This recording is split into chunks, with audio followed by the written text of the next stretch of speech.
Good morning बच्चों। हम मनोवृत्ति परिवर्तन के विधियों पर चर्चा कर चुके हैं कि मनोवृत्ति का मापन किन किन विधियों के माध्यम से किया जाता है। अब हम इस वीडियो में मनोवृत्ति परिवर्तन के सिद्धांत पर चर्चा करेंगे। मनोवृत्ति के कई सिद्धांतों का निर्माण और विकास हुआ है, लेकिन कुछ ऐसे सिद्धांत बने हैं जो मनोवृत्ति में परिवर्तन में सहायक होते हैं, जैसे अनुकूलन सिद्धांत, प्रबलन सिद्धांत, संतुलन सिद्धांत।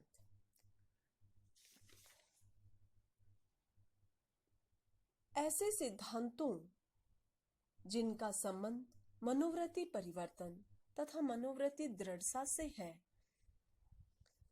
मनोवृत्ति में परिवर्तन क्यों होता है, किन परिस्थितियों में परिवर्तन होना चाहिए, किन परिस्थितियों में दृढ़ता अधिक होती है, इन सभी समस्याओं के समाधान के लिए समाज मनोवैज्ञानिकों ने कई सिद्धांतों का निर्माण किया है, कई सिद्धांतों का प्रतिपादन किया है।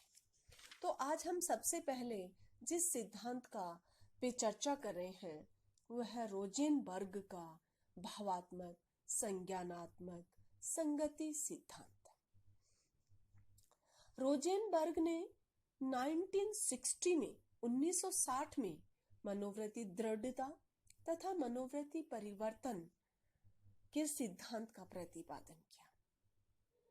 इसे भावात्मक संज्ञानात्मक सिद्धांत का नाम दिया है। यह सिद्धांत मनोवृत्ति के 3 संगठक संज्ञानात्मक, भावात्मक तथा व्यवहारात्मक संगठक को स्वीकार करता है।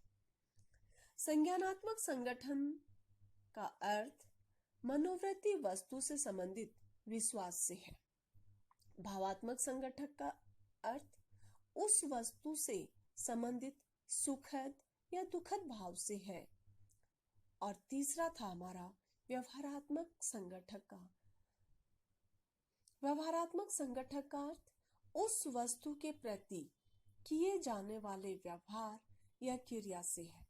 लेकिन ये सिद्धांत मनोवृत्ति दृढ़ता या मनोवृत्ति परिवर्तन में केवल 2 संगठक संज्ञानात्मक तथा भावात्मकता को प्रमुख मानता है। इसी सिद्धांत के अनुसार भावात्मक तथा संज्ञानात्मक संगठकों के बीच जब एक संगति कायम रहती है तब तक मनोवृत्ति दृढ़ बनी रहती है और परिवर्तन की संभावना नहीं होती है।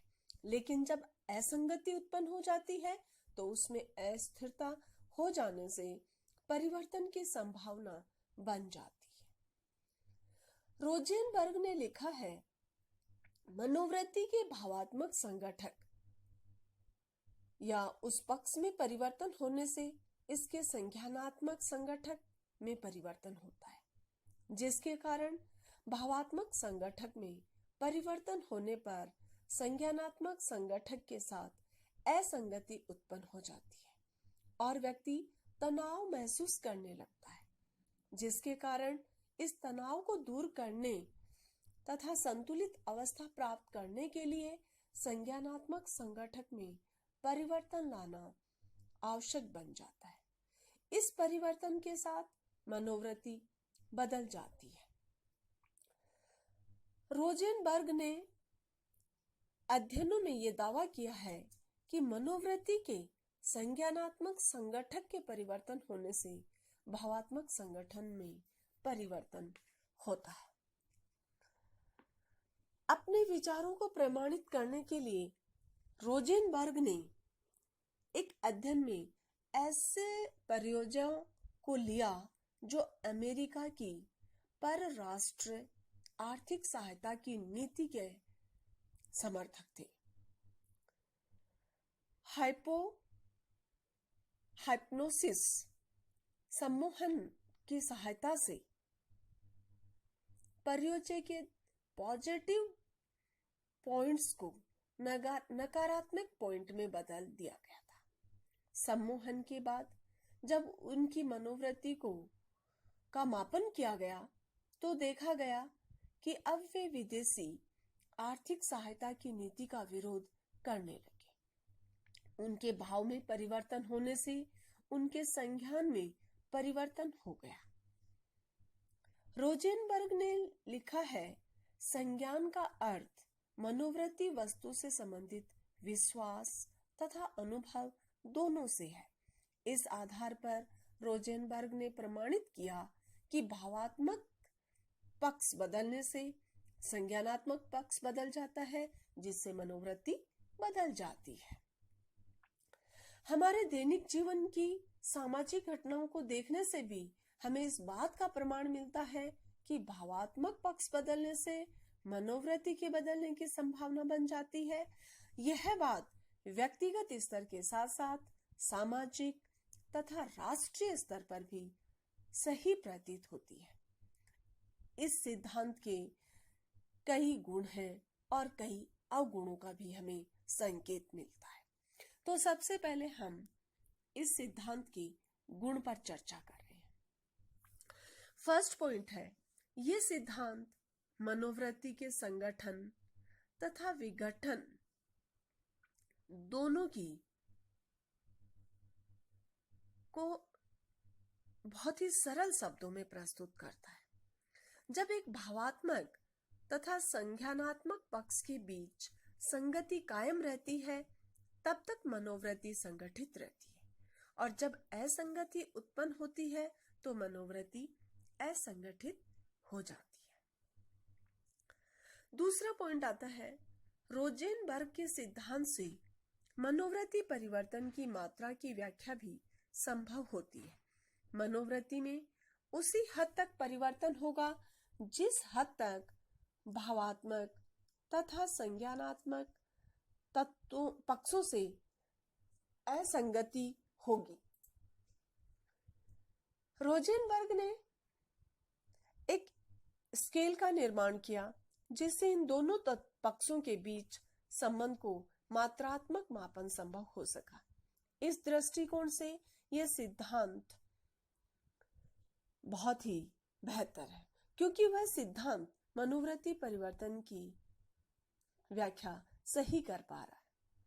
नेक्स्ट आता है पॉइंट, रोजेनबर्ग ने मनोवृत्ति स्थिरता और मनोवृत्ति अस्थिरता को संज्ञानात्मक संतुलन और असंतुलन का आधार माना है। मनोवृत्ति परिवर्तन पर क्या प्रभाव पड़ेगा, इसका भी रोजेनबर्ग ने अपने सिद्धांत में बताया है। नेक्स्ट पॉइंट आता है, इस सिद्धांत में व्यक्तिगत मूल्य तंत्र पर्सनल वैल्यू सिस्टम के महत्व को माना गया है। रोजेनबर्ग ने लिखा है, प्रत्येक व्यक्ति में एक मूल्य तंत्र होता है जो भावात्मक पक्ष के परिवर्तन से प्रभावित होता है। किसी वस्तु विशेष द्वारा जीवन मूल्यों पर जितना प्रभाव पड़ता है उसे प्रत्यक्षीकृत मानसिकता कहती है। रोजेनबर्ग का ये विचार सही प्रतीत होता है।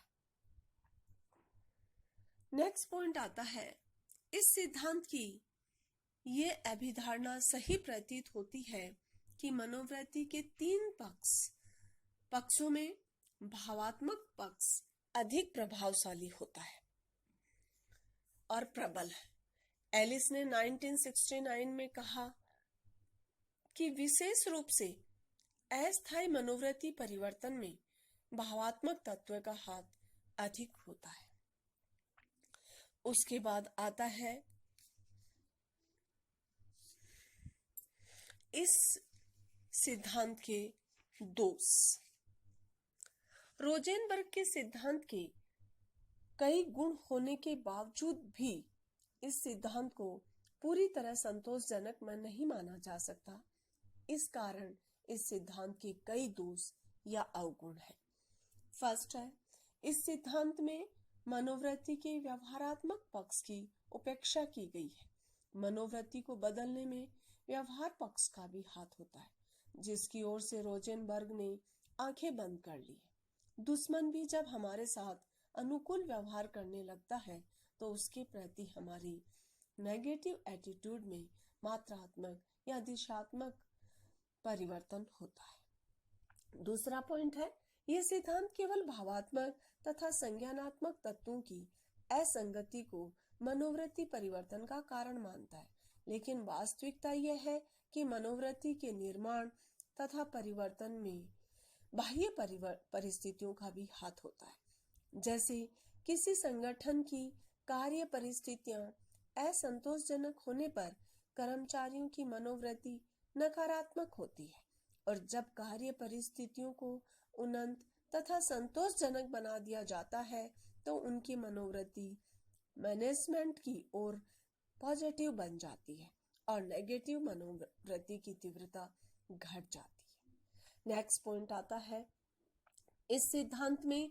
सीखने के सिद्धांत की उपेक्षा की गई है।